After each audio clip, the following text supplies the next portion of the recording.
We rely on our vision more than any other sense to figure out what's going on in the world. But what if I told you that what you think you see isn't really what's there? That it's actually an interpretation, a story, created by your own mind? Let's put that to the test right now with a quick experiment. Okay, I'm about to show you a photograph for just a second. I want you to go with your gut. Just what's the first emotion that pops into your head when you see his face? You ready? All right. What did you see? Well, here's the interesting part. When we showed this exact same image to over 120 people, the results were, well, they were all over the map. Discomfort was the most common answer, sure, but lots of people saw skepticism, and others saw something totally different, like hope or even empathy. We were all looking at the very same face, but we saw completely different things. How is that possible? And that really brings us to our first big idea. Perception isn't reality. It's not like our eyes are just video cameras recording the world. What we see is a subjective experience, an interpretation that's created inside our own minds.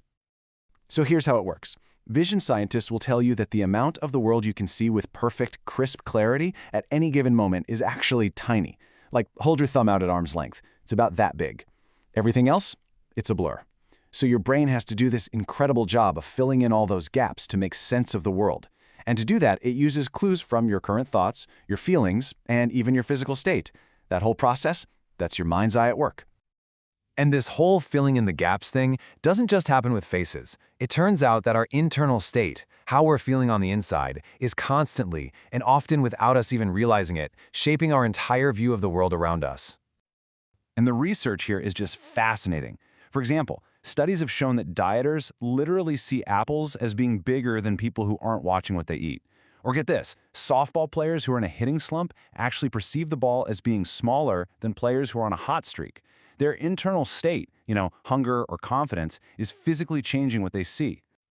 So this got my research team and me thinking, could this apply to something that pretty much all of us struggle with at some point?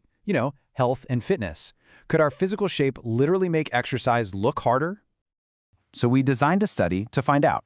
It was pretty simple. First, we took an objective measurement of each person's physical fitness. Then, we stood them in front of a finish line and just asked them, hey, how far away do you think that is? We had a hunch that their physical condition might actually warp their perception of the distance. And you know what? We were right. People who were less physically fit saw the finish line as being way farther away than those who were in better shape. Their body's condition was directly changing how they saw the environment in front of them. But this is where it gets really crazy. In a follow-up study, we found something even more powerful. The mind could actually override the body.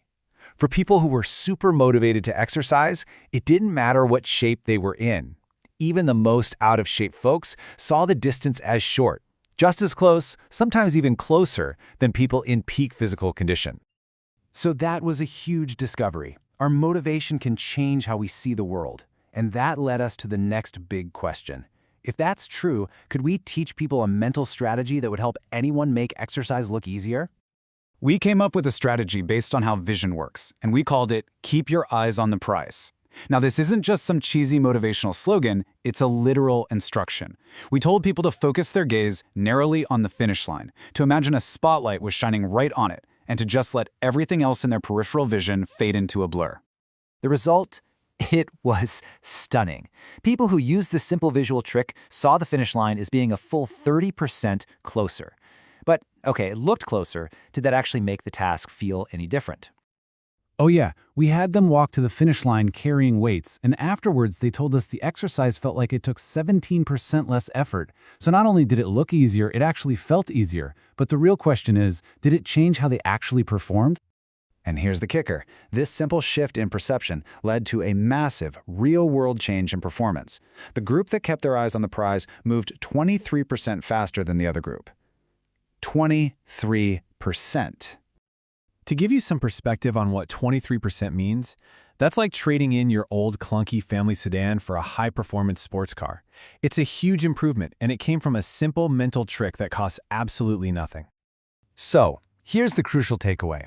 We don't have to be a victim of our own perceptions. Yeah, we all see the world through our own unique mind's eye, but we actually have the power to consciously teach ourselves to see things differently. I mean, think about a bad day. I have them, you have them. It can feel like everyone is angry with you, right? Your colleague looks annoyed, your friend seems frustrated. But I try to stop and remind myself that there are other ways to see it.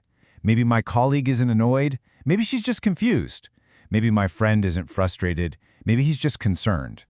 Because this is really what it all boils down to. Some days the world is going to look like a really tough, challenging place. But it doesn't have to stay that way. When we actively find a way to make the world look a little nicer, a little easier, it might actually become that way. So that leaves one last question for you. What prize in your own life will you keep your eyes on? What challenge out there would you love to make look 30% closer?